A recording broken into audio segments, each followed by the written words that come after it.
দেশভাগের ক্ষত তখনও তাজা, মানচিত্রে নতুন রেখা টানা হয়েছে, কিন্তু মানুষের জীবনে দুঃখের মানচিত্র প্রায় অপরিবর্তিত। পদ্মার পারে জেলে ও মাঝিদের জীবন একই রকম অনিশ্চিত, অথচ একই রকম নদী নির্ভর। এই বাস্তবতার গভীর থেকে উঠে এসেছিল মানিক বন্দ্যোপাধ্যায়ের কালজয়ী উপন্যাস পদ্মা নদীর মাঝি। 2 দশকেরও বেশি সময় পর সেই গল্পই রূপ নেয় উপমহাদেশের চলচ্চিত্র ইতিহাসের এক বিস্ময়কর অধ্যায়ে, জাগো হুয়া সাভেরার মাধ্যমে। পরিচালক আখতার জংকারদার যখন এই সিনেমা নির্মাণ করেন, তখন শিল্পের ভেতর দিয়ে ভাঙতে চেয়েছিলেন বিভক্ত ভূগোলের দেয়াল। ছবির পটভূমি পূর্ব পাকিস্তানের মুন্সিগঞ্জের পদ্মার পার। শুটিংও হয়েছে বাস্তব লোকেশনে। কুবের, কপিলা, হোসেন মিয়াদের জীবন সংগ্রাম ধরা পড়ে সাদা কালো ফ্রেমে এক নির্মম অথচ কবিতার মতো মায়াবী বাস্তবতায়। চিত্রনাট্য রচনা করেন বিখ্যাত কবি ফয়েজ আহমদ ফয়েজ। তার রাজনৈতিক বোধ আর মানবিক দৃষ্টি গল্পটিকে দেয় নতুন মাত্রা। আর সহকারী পরিচালক ছিলেন জহির রায়হান, যিনি পরবর্তীতে পূর্ব বাংলার চলচ্চিত্রে এক কিংবদন্তি নাম।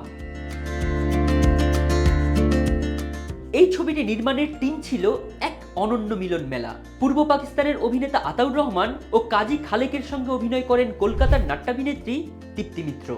সঙ্গীত পরিচালনায় ছিলেন তিমির বরণ।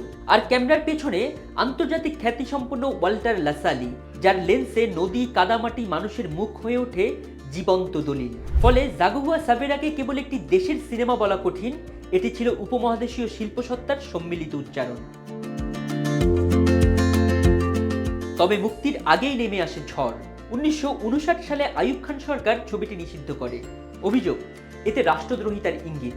দেশে প্রদর্শনের সুযোগ না পেয়ে সিনেমাটি যায় বিদেশে। এরপর আন্তর্জাতিক মহলে প্রশংসিত হয়। অস্কারের জন্য মনোনয়ন তালিকায় জায়গাও করে নেয় পাকিস্তানের ইতিহাসে প্রথম এই চলচ্চিত্র। মস্কো আন্তর্জাতিক চলচ্চিত্র উৎসবেও পায় সম্মাননা। এরপর ধীরে ধীরে হারিয়ে যায় ছবিটির প্রিন্ট, যেন ইতিহাস নিজেই ডুবে যায় বিস্মৃতির অতলে।